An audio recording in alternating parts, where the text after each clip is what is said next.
This may not be the way to do it, per Alex's point. Shock and outrage as the Biden administration agrees to release 5 Iranian prisoners and unfreeze $6 billion in Iranian funds, all in exchange for the release of 5 Americans being detained in Iran.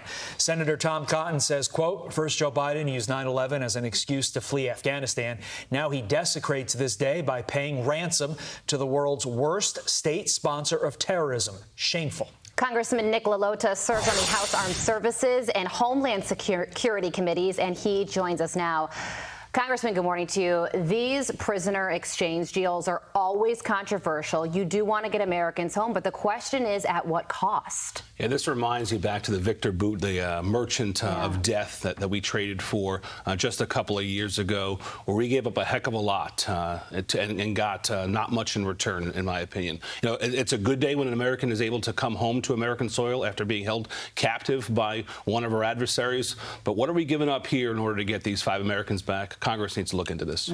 Congressman, what's worse, the deal itself or the fact that Congress was notified on 9/11? Yeah, I mean, I'm here in Manhattan right now. I was down on 9/11 on Ground Zero yesterday. The timing is terrible, too. It's a slap in the face of all the families who lost folks 22 years ago. The timing could not be worse. I don't know what this administration is thinking. Well, you're going to be part of a House hearing today on the evolving threat in the post-9/11 world.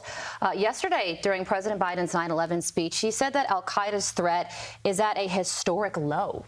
Is that true? I'm not sure that's how we should approach this issue as a government, especially announcing that on 9/11. Yes, we've made tremendous progress overseas. Soldiers, sailors, airmen, and Marines have done a lot to ensure our nation's security, but we should never underestimate our adversaries who are after us every day, after our way of life, who are envious of us, and we should be very vigilant every day. Well, we don't have eyes on the ground there anymore. We're dealing with this over-the-horizon approach. So how do we even know? Realistically, is there a way to tell? Oh, I think they're placing trust in some folks whom I wouldn't place trust in, and deciphering some intelligence from sources that we probably wouldn't rely on. I mean, look, to this point, we have avoided another 9/11 in the 22 years since that fateful day.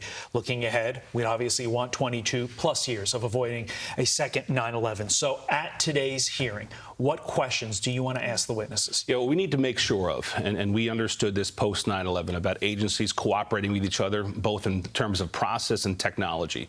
We want to make sure that we keep a solid eye on our agencies to ensure that we are sharing intelligence, that we have the equipment to do so, the personnel to do so. Fortunately, our subcommittee chairman, Representative Anthony D'Esposito, a retired NYPD detective, has a good handle on these details, and he's going to lead us in the right direction in this subcommittee hearing today in Manhattan. Well, big news here. Kim Jong-un is reportedly going to be meeting with Vladimir Putin in the next few days to discuss a possible arms deal. So Russia wants more weapons for their war in Ukraine in exchange for, this is what North Korea wants, along with food aid, intercontinental ballistic missiles, possibly nuclear-capable ballistic missiles, submarines, and military reconnaissance satellites. And according to Mike Pompeo, China is at the center of this all. China has to greenlight this meeting. So how do we respond to this? Yeah, we seem to be forming a new axis of evil here in 2023, and I think our adversaries are taking advantage of the weakness that we have in this administration. Diplomatically, we're very weak. I think that our allies don't respect us enough, our enemies don't fear us enough, and we're going down a bad path of allowing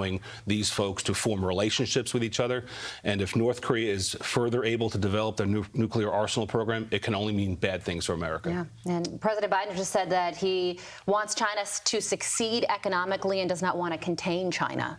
Congressman Nick LaLota, you're on a number of very important committees, Yes. no doubt in part due to your Navy service. We want to thank you for that, and thanks for joining us here Thank you in so studio. much. We appreciate it. I'm Steve Doocy. I'm Brian Kilmeade. And I'm Ainsley Earhart. And click here to subscribe to the Fox News YouTube page to catch our hottest interviews and most compelling analysis.